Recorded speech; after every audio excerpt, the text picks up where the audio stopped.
We're now disembarked from the bus and heading towards the old embankment of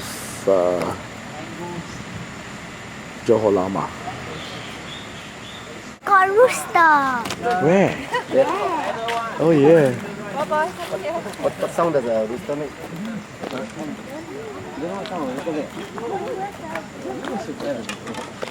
I forgot I had a camera. I haven't taken a single one.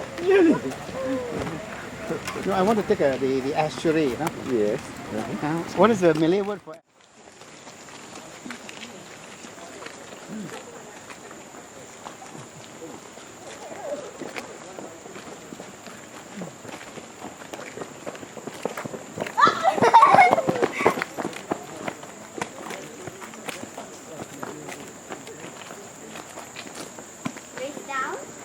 No, are you crazy?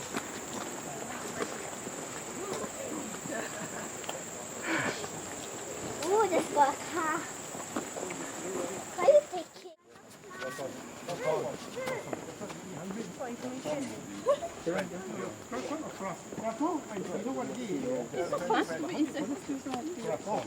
So this is what the Malays call Kota Batu, the stone fort, and the Portuguese call the Corito.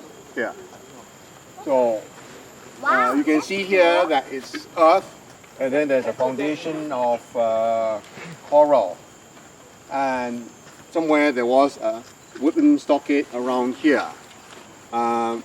We speculate that there was probably an atap hut of some sort here where the Malay defenders would have rested and taken their turns here. The first systematic archaeological excavation of this place was done in 1957. It was led by Carl Alexander Gibson Hill, the last British director of the old Raffles Museum, including people like Paul Quitley from the Department of Geography. And their finds are reported in an issue of the Journal of the Malaysian branch of the Royal Asiatic Society. And what they found confirms that the Portuguese, when they attacked this place in 1587, would not have come up this slope here. It's just too steep. Although inside there you find suggestions that this was the preferred route of the Portuguese. Our reading, my colleague and I, Peter Boswell and I, of the Portuguese accounts, especially by Dom Pera de Lima Pereira, the Captain General who was appointed by Goa to come and put siege to this place and raise it to the ground, was that they landed somewhere about 300 meters from where the bus landed just now, landed there and fought their way up here. It took them about 2 days to do it.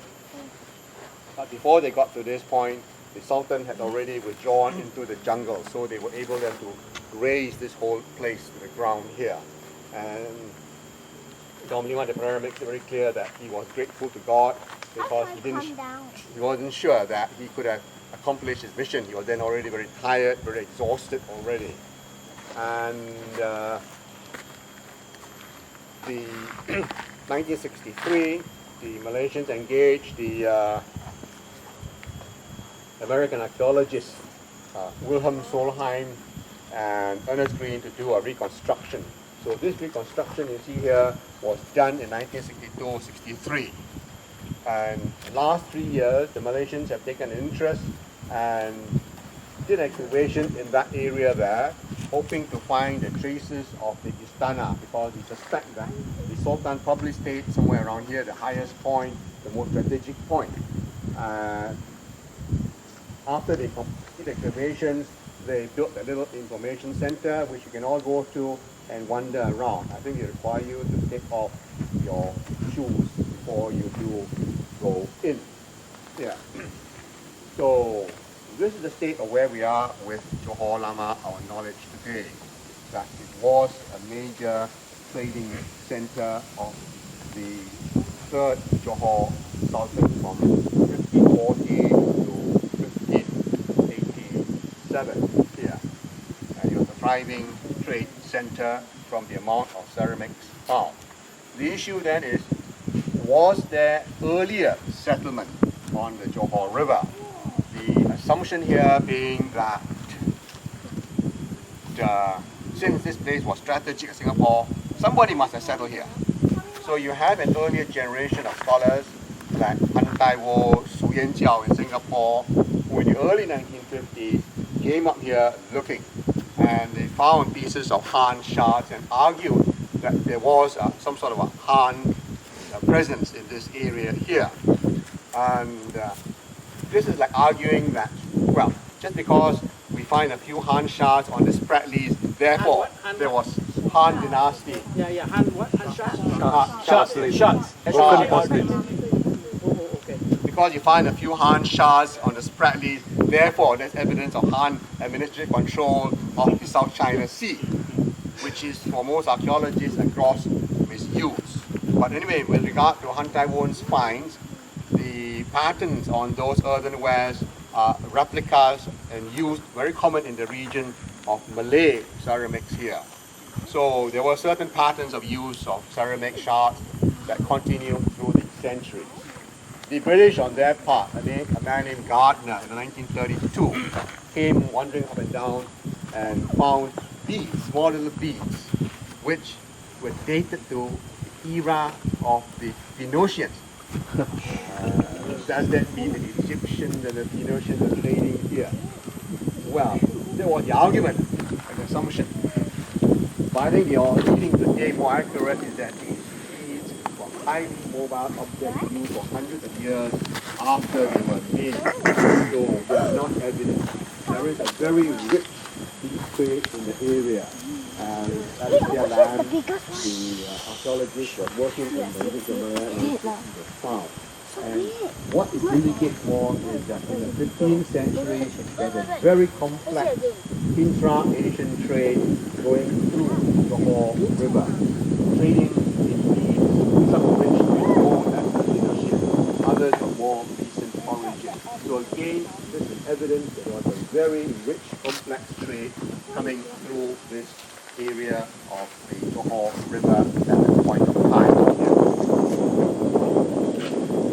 So that's all I can say here. I mean, are there any other issues?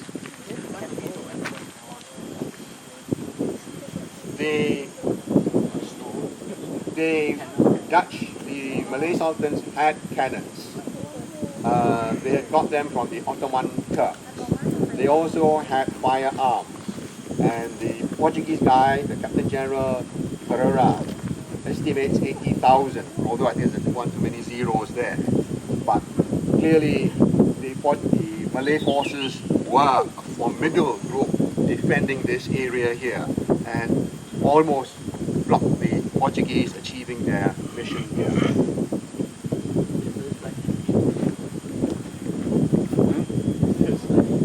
These are, I think, all opening when they were doing the excavations. If you look at the early photos, the 1957 excavations, there are already these gaps here. So when these gaps were made, we don't quite know.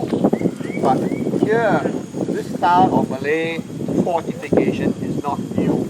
Already in Singapore in the 14th century, when Raffles came, he reported seeing an embankment along the length of the Stanford Canal that was, he said that it was 12 feet high, 9 feet wide.